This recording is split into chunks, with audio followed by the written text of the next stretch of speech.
Hallo und willkommen zu einem neuen Video. Ja, vor ein paar Tagen war ich bei uns im Gartencenter und dort habe ich eine Weihnachtsdeko-Idee zum Aufhängen gesehen. Und diese Deko-Idee werde ich nun nachbasteln und ich verwende jetzt gleich als Basis diese Nasssteckschaumkugel. In meinem Fall hat die jetzt einen Durchmesser von 12 Zentimetern. Meine Nasssteckschaumkugel hatte ich jetzt auch eine gute Stunde im Wasser liegen, damit die sich auch so richtig schön vollsaugen kann. Ja, und wenn man sie vorher wässert, hat das letzten Endes auch nochmal den Vorteil, dass das gesteckte Grün halt auch nochmal länger frisch bleibt. Das mit dem Wässern kann man machen bei dem Projekt, muss man aber nicht machen, weil das hat auch kleine Nachteile, dieses Projekt. Die Kugel hat jetzt nämlich auch ein enormes Gewicht und ich möchte das Ganze ja gleich aufhängen. Wenn ihr das nur hinlegen solltet, also diese Kugel, wenn sie fertig ist, dann müsst ihr die Aktion, die ich jetzt mache, nicht nachmachen. Wäre die jetzt nicht gewässert, müsste ich da jetzt auch nicht noch diese dickere Schnur drumherum wickeln. Dann würde es reichen, hier oben eine Krampe zu befestigen, Schnur dran binden und dann hält das eigentlich auch gut von alleine. Aber aufgrund des Gewichts, ich weiß, ich wiederhole mich jetzt, muss ich jetzt hier ordentlich Schnur drumherum wickeln. Ich nehme mir jetzt zum Justieren auch mal ein paar Krampen hinzu. Ich habe jetzt hier so ganz kleine Krampen,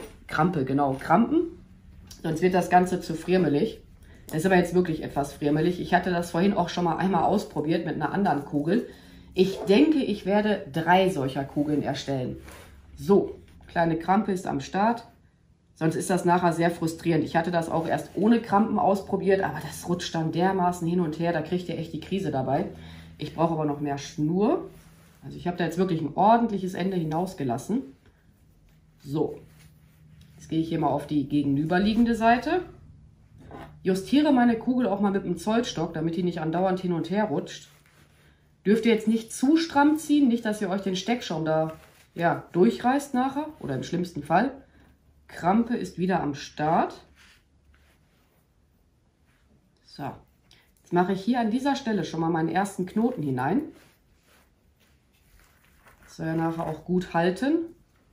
Es dauert jetzt ja auch leider eine Weile, bis man damit mal fertig ist. Gehe jetzt hier wieder drum herum. Mache mir jetzt wieder einen Knoten da oben hinein. Oder auch nicht. Ja, ich muss mal einen Doppelknoten machen. Ja, wenn man das hier geschafft hat, ne, dann ist das Schlimmste vorbei. Jetzt wickel ich hier nochmal drum herum. Ich gucke mal, ob das jetzt noch reicht von der Länge hier mein Band. Und mache nochmal einen Knoten hinein. So. Hier halten. Ja, es geht hier ein bisschen auf, ist nicht schlimm. Jetzt keine Panik kriegen. Gehe hier mal vorsichtig auch drunter, damit das nachher richtig gut alles miteinander verwurstet ist. Nochmal einen Knoten, sicher ist sicher.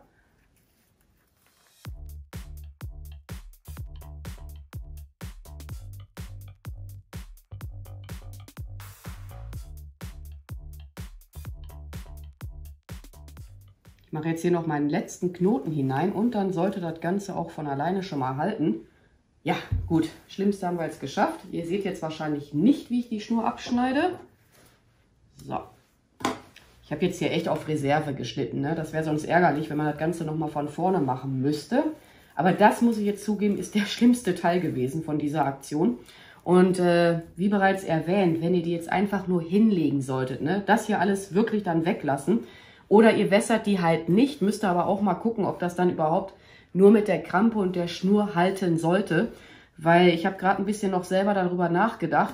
Das Ganze hier kriegt ja nachher so oder so ein ordentliches Gewicht. Vielleicht doch lieber dann mit der Schnur arbeiten, wenn ihr es aufhängen möchtet. Davon abgesehen, ob das hier nass ist oder nicht. So, meine erste Kugel wird mit folgendem Grün erstellt werden. Das hier ist der, ich sage jetzt mal ganz normale Wacholder. Der stammt aus meinem Garten, muss natürlich alles noch zurechtgeschnitten werden. Dann habe ich hier Thuja-Grünreste. Ich überlege gerade, ob dieses Video vor dem anderen Video kommt, wo ich diese Reste übrig behalte. Ist ja jetzt auch nicht so schlimm. Dann haben wir hier Winterheide, stammt aus meinem Garten, wird auch noch gekürzt werden. Und das hier sind Reste einer Nordmann-Tanne. Das ganze Material hier ist nachher für Dekokugel Nummer 2 und ich denke, ich werde 3 Dekokugeln erstellen. Dafür könnt ihr wirklich super Reste verwenden. Na, geh mal beiseite. So, ich brauche hier irgendwie mal mehr Platz auf dem Arbeitstisch. Der ist echt zu klein geworden. Und ich messe mal gleich das Grün für euch ab, wie lang das so in etwa sein soll. Hier haben wir noch Tannengrünreste. Und noch ein kleiner Tipp am Rande. Beim Tannengrün hier unten immer die Nadeln entfernen. Dann kann man das gleich zack da besser hineinstecken. Wenn jetzt bei der Thuja hier unten auch noch grün sein sollte, auch hier abzupfen. Und das gleiche auch bei der Winterheide. Habe ich jetzt was vergessen? Ach ja, den Wacholder, ne? Ich zeige es euch mal eben. Ach, ich bin jetzt gerade so hektisch, ne? Ich bin irgendwie aufgeregt, weil so ein Projekt habe ich auch noch nicht erstellt. Das sah so schön aus im Gartencenter. Noch eine Sache zum Wacholder. Der piekst leider etwas. Es gibt auch Wacholder, den habe ich auch im Garten. Der piekst nicht, aber der ist pieksig. So, das Grün soll eine maximale Länge von... Schauen wir mal, wie lang ist das? Ja, nicht mehr wie 10 cm. Das wäre sonst zu lang. Ich denke, diesen Rest lege ich nachher beiseite. Man kann aber diese kleinen seitlichen hier, die kann man dafür verwenden. Jetzt mal gucken, ob ich den überhaupt einarbeiten möchte. Wie lang ist das Thuja-Grün? Ja, also auf keinen Fall mehr als 10 cm. Boah, ich bin hier schon wieder am Reden, ne? Ist ja echt irre. Ich habe auch immer sehr viel zu erzählen, ich weiß das wohl. So. Dann könnt ihr das hier ganz entspannt einfach nur hineinstecken. Das ist total easy. Wenn ihr euch mal versteckt haben solltet, vorsichtig wieder hinausziehen. Deshalb auch hier die Nadeln entfernen. Wenn ihr euch mal vertan haben solltet, dann macht ihr nicht so viel von der Steckschaumasse kaputt, als wenn man jetzt die ganzen Nadeln da unten dran gelassen hätte. So. Ich würde halt darauf achten, dass das Grün so grob eine gleiche Länge hat. Ne? Muss jetzt aber auch nicht zu 100% sein. Dann einfach so nach Gefühl arbeiten, wie ihr das für richtig haltet. Ja, und das mache ich jetzt hier komplett um die Kugel drumherum. Hier natürlich darauf achten, ne, dass das Band auch nachher noch hinausschaut. Ja, und das wird jetzt hier auch eine Weile dauern, bis ich damit fertig... Ach, das war ein Rest, den brauchen wir nicht. Bis ich damit fertig bin. Und nochmal eine Empfehlung von mir beim Tannengrün, nur dieses ganz kurze Einarbeiten. Ich habe hier, glaube ich, irgendwo was liegen gehabt. Hier sowas zum Beispiel. Das wäre jetzt zu lang. Ne, das würde ich jetzt nicht nehmen. Lieber nur diese seitlichen im untersten Bereich. Das hier beiseite legen für Kränze. Ne? Jetzt hier würde ich nicht mehr abschneiden. Sonst hat man einfach zu viel Materialverschwendung. Und ich gehe jetzt mal ein bisschen auf Zeitraffer.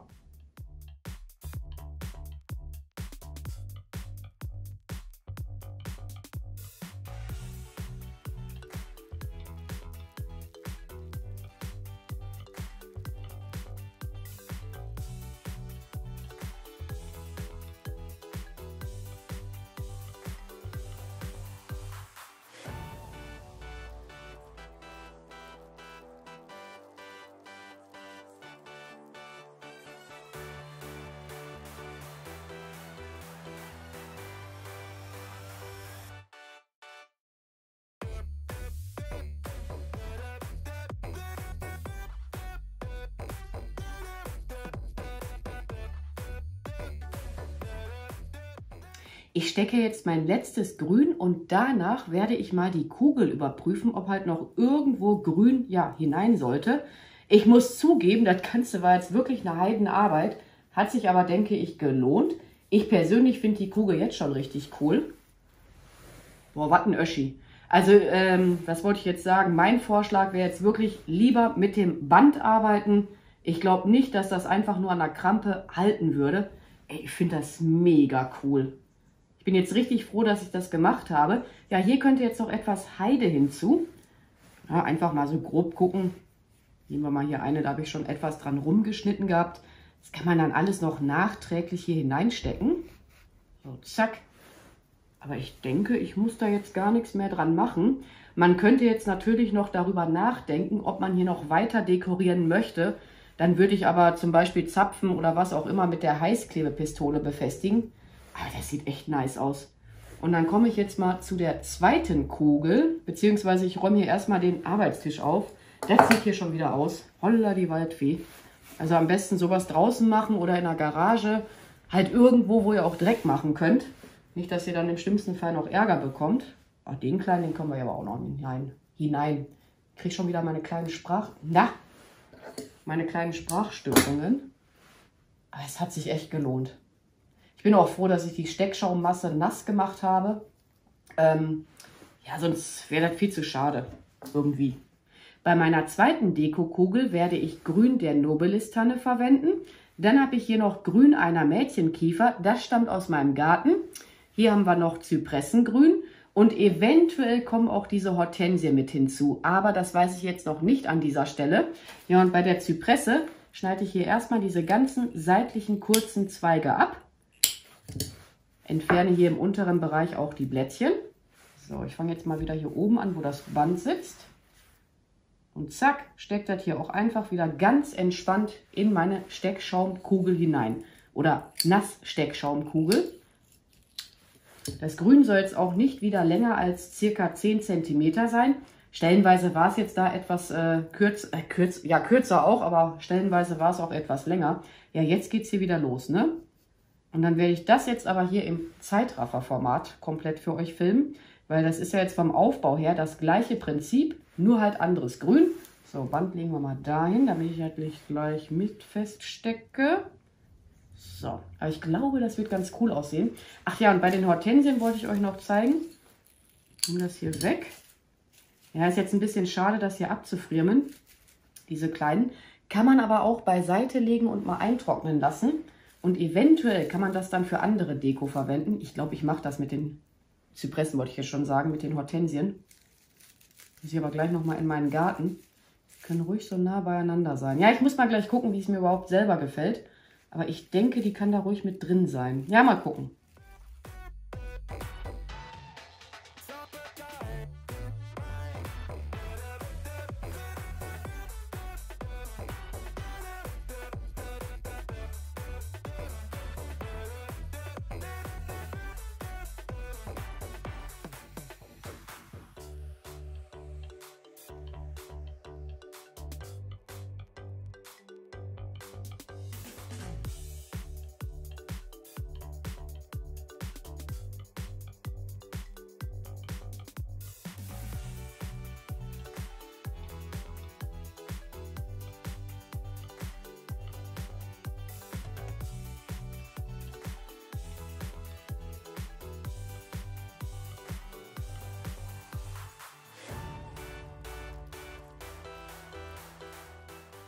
Ich hatte jetzt ursprünglich vorgehabt, 3 solcher Dekokugeln zu erstellen. Allerdings hat das jetzt tierisch angefangen zu regnen und um ehrlich zu sein, ich habe jetzt keine Lust, in meinen Garten zu gehen, um mir halt noch mehr Grün zu schneiden. Ja, und mit der Dekoration von den beiden bin ich jetzt allerdings noch nicht ganz fertig. Ich habe mir gedacht, an diese hier werde ich mit der Heißklebepistole diese Sterne befestigen und dann werden auch noch hier diese übrig gebliebenen Zypressenzapfen zack, mit der Heißklebepistole befestigt werden. So, ich glaube, bei dir fange ich jetzt auch mal gleich an. Ach ja, und bei der Kugel hier, da wollte ich wiederum ja diese lilafarbenen Kugeln mit Draht einfach so hineinstecken. Und dann kommen da mit der Heißklebepistole noch Tannenzapfen hinzu. Ich hatte vorhin noch überlegt, ob ich grüne Kugeln nehmen will, aber ich habe mich jetzt halt für diese hier entschieden, bei der Kugel. Ja, und dann gehe ich jetzt mal wieder auf Zeitraffer für euch. So viel gibt es da jetzt nicht zu erzählen. Ach ja, eine Sache noch. Wenn ihr jetzt Kugeln haben solltet, ja mit so einer Halterung, die würde ich dann mit so einer langen Efeunadel befestigen. Ne, es sei denn, ihr habt jetzt Glück und findet auch solche Kugeln mit Draht. Dann kann man das wirklich easy peasy da einfach hineinstecken. Oder auch nicht, ne, wenn man es hier nicht auseinander kriegt. Zack, fertig. So, ihr könnt aber jetzt mal dahin. Jetzt bin ich gerade am Überlegen, ob ich die Kugel vielleicht doch lieber da reinmache. Nee, ich bleibe jetzt bei meinem Plan. Ich mache das so, wie ich es jetzt gerade erzählt habe.